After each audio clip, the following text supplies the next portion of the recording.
What's up, guys? Welcome back. I want to do a quick first impressions video of a knife I got in earlier this week. This is the Curtis Knives F3LT. This is a brand new offering from Curtis Knives, and it is kind of the more quote-unquote budget-orientated version of his knives.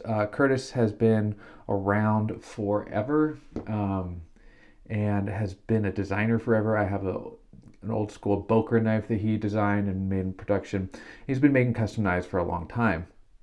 This is kind of his offering of a knife that's supposed to be a little bit more budget friendly and kind of more assembly line. If you don't know, he does do all of his own work in his shop. I think I've heard his significant other helps with anodizing and things like that. But other than that, it's a one-man show.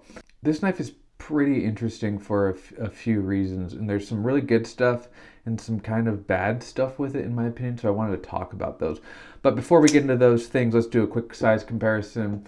This is the F3LT next to a PM2. It's a tiny bit smaller than the PM2, and here it is next to the PM3, and a tiny bit bigger than the PM3, pretty close to the PM3 actually. But as you can see, it fits right into that kind of 3¼ inch blade EDC size, which in my opinion is kind of the ideal EDC size. So let's talk about the good first. So first off, the action on this knife is great. It's running on skiff bearings. It is a very flickable knife. The action is great, but it is susceptible to lock bar pressure, as you just saw. So it's kind of a reverse flick only on this configuration that I have. This knife comes in a flipper version and a non-flipper version. I have the non-flipper version. Obviously, you know how I feel about flippers. They're usually unnecessary. So I'm pleased with the reverse flick action on this knife. I want to talk a little bit about the ordering process for this too. You can go on his website and order it, and you can figure it how you want. I chose the green here. It's kind of, I think it's called the like sea green or something, and the bronze anodized hardware. Also, the blade shape, they come in a drop point or a Wharncliffe, and I obviously chose a drop point. So this is kind of the ideal config for an EDC knife to me. Really, I don't want to say basic design, but straightforward design. Let's talk about some of the cool features of this knife. Well, this knife, like I said, it has some good things and some bad things in it. The good things are the engineering. So this knife obviously is made by someone that's been in the knife game a long time. Curtis has been in the knife game a very long time, and there are some kind of genius things that are in this knife. First, let's talk about kind of the just standard nice things to have. First off, the lock bar insert, that works really well. Lockup is great. The back spacer is nice. It's pretty standard. It's a titanium frame lock, so it's a pretty standard back spacer, but it's also milled on the inside, so the knife is light. The pocket clip, it's a specific, that target design is very Curtis. That is his kind of signature thing. Lock bar relief as well. The pocket clip is a good functional pocket clip. It does sit a little proud in the pocket. You can kind of see how high up that would sit in your pocket. Then we also have this neat thing in the over travel stop, and that is the oversized pivot that works as the over travel stop. As you can see, the lock bar interfaces with that pivot, so you can't over bend the lock bar when unlocking the knife. So those are kind of the standard things that you'd expect from, a handmade American or an American-made high-quality knife. One of the more notable things that is less common in this is that despite these pivots being both round and appearing to be non-captured, they are actually, it is actually a captured pivot system. I took this knife apart when I got it, and I'll get into why in a minute. But when I took it apart, I noticed that the stop pin is an internal stop pin on the blade, inside the blade, or inside the tang of the blade. If you haven't taken apart a knife, it's hard to describe what I mean, but the stop pin goes inside where the blade rotates, so you can't see it. But the stop pin works as actually a pivot capture. So essentially, one of the sides of the pivot, I believe it is this side, has a little milled spot in it, and the stop pin goes all the way through the handle scales and into the bottom of this side of the pivot, meaning it is a round pivot, but it is captured because it is basically stopped by that stop pin. So that's a really cool little detail that's kind of just like genius, and I love it. And I'm very impressed by, because uncaptured pivots are a pain in the ass, especially in proprietary pivots like this.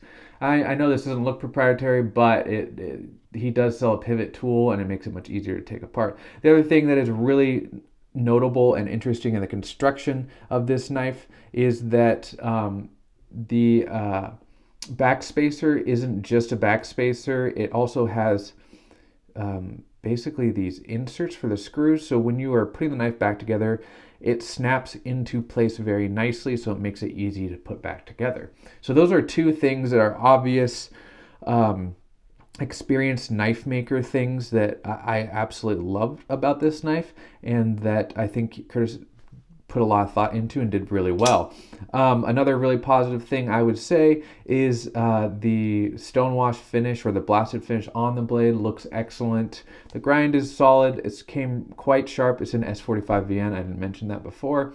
And yeah, those are some of the positive things. Now I want to talk about some of the kind of odd things about this knife that made me like kind of question it a little bit.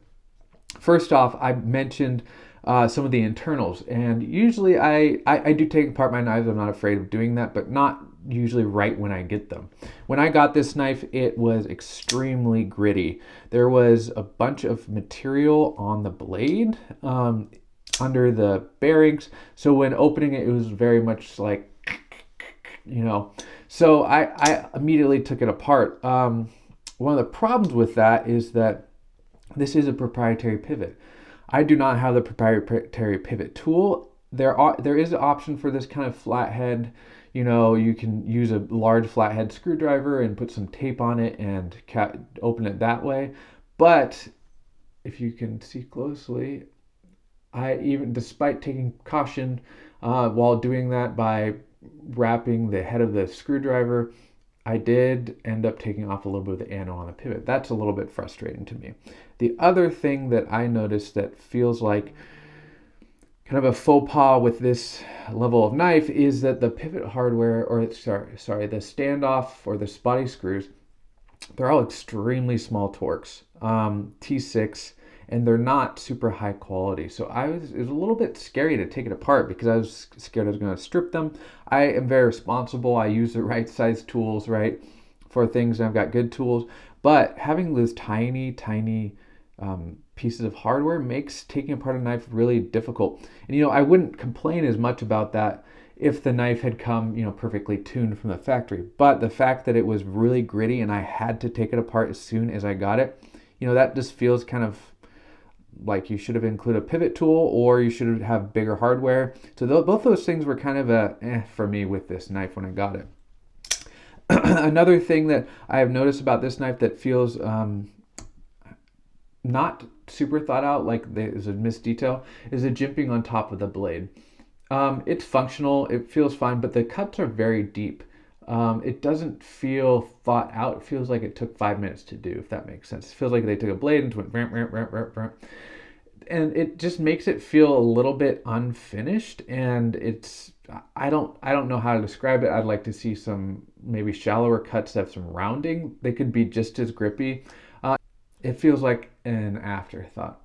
Then the one other thing that I have to bring up, and then ultimately is the reason that I have this knife and I will sell it, is the ergonomics. You know, I'm a big ergonomics guy. I've got the PM3 on the table. It's got great choke up. It fits the hand perfectly. What I have in my pocket is a Strider, which are notorious for having the big choils, right? Fits the hand perfectly. I can fit my whole hand on that, etc. The ergonomics on this knife are a little bit confusing. So with the non-flipper version, obviously, you have access to this front choil. The problem with the front choil on this F3LT is the size of it. When I am choked up in this front choil, I feel very uncomfortable. If you can see, my finger is so close to that blade. So close. I can feel the tip of the blade right there with the tip of my finger. Unless I pull back, it just feels awkward, right? But with the way the knife is laid out, that is the most natural way to hold it.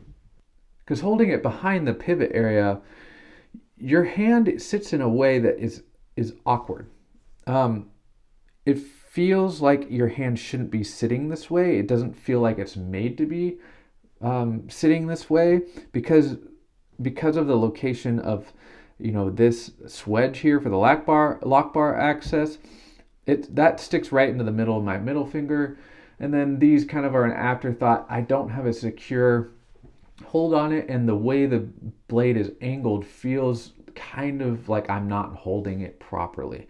So the ergonomics on this knife are kind of confusing, honestly, and I want to be here, but I'm definitely going to get cut. But back here, I feel like I don't have good kind of leverage and control of the blade, and those are my only two options. I would have loved to see maybe a indent here on kind of the this blade guard or whatever you want to call it, hand guard, so I could hold it here because this feels natural. That's fine, but there's no spot for my hand here. The ergonomics are confusing on this knife. I want it to be better because the blade shape is great and it feels like the right size. It's got a good action. It's got some really smart engineering. It's very pocketable. It's light, but the ergonomics just don't make sense on this knife. One other thing I wanted to bring up is the anodizing on this specific one, or however they colored it. The way it's kind of anodized, it feels a little bit like it's just was like spray painted. I don't know. Does that make sense? Like the back spacer is also anodized, but since it's a slightly different material or a different texture, the color's a little bit off. I don't know. It does feel rattle canned, to be 100% honest. So there are just things about this knife that like it's got all the big details, but the little details are kind of missing, with hardware size, ergonomics being a little odd, coming really gritty, so I had to take it apart and subsequently put some damage on the ano on the pivot. There's just some, the big details are there, like I said, but the little details are just kind of missing for this knife. And that would be fine at the price that I paid for this knife because I got it on pre-order. So it was below $400 for this knife. That's a lot of money for a knife, obviously, but made by one guy in America, all that stuff, that's valuable to me. And at that price, that's totally fine. Some of these, less thought out details, I'm like, okay, that's fine. That's a good price for made by one guy.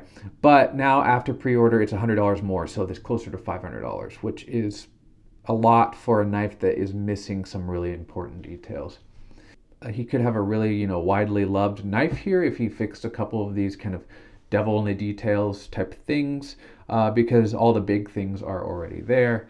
And let me know what you think of that. Anyways, hope you enjoyed this video. Thanks for watching, and I will catch you on the next one.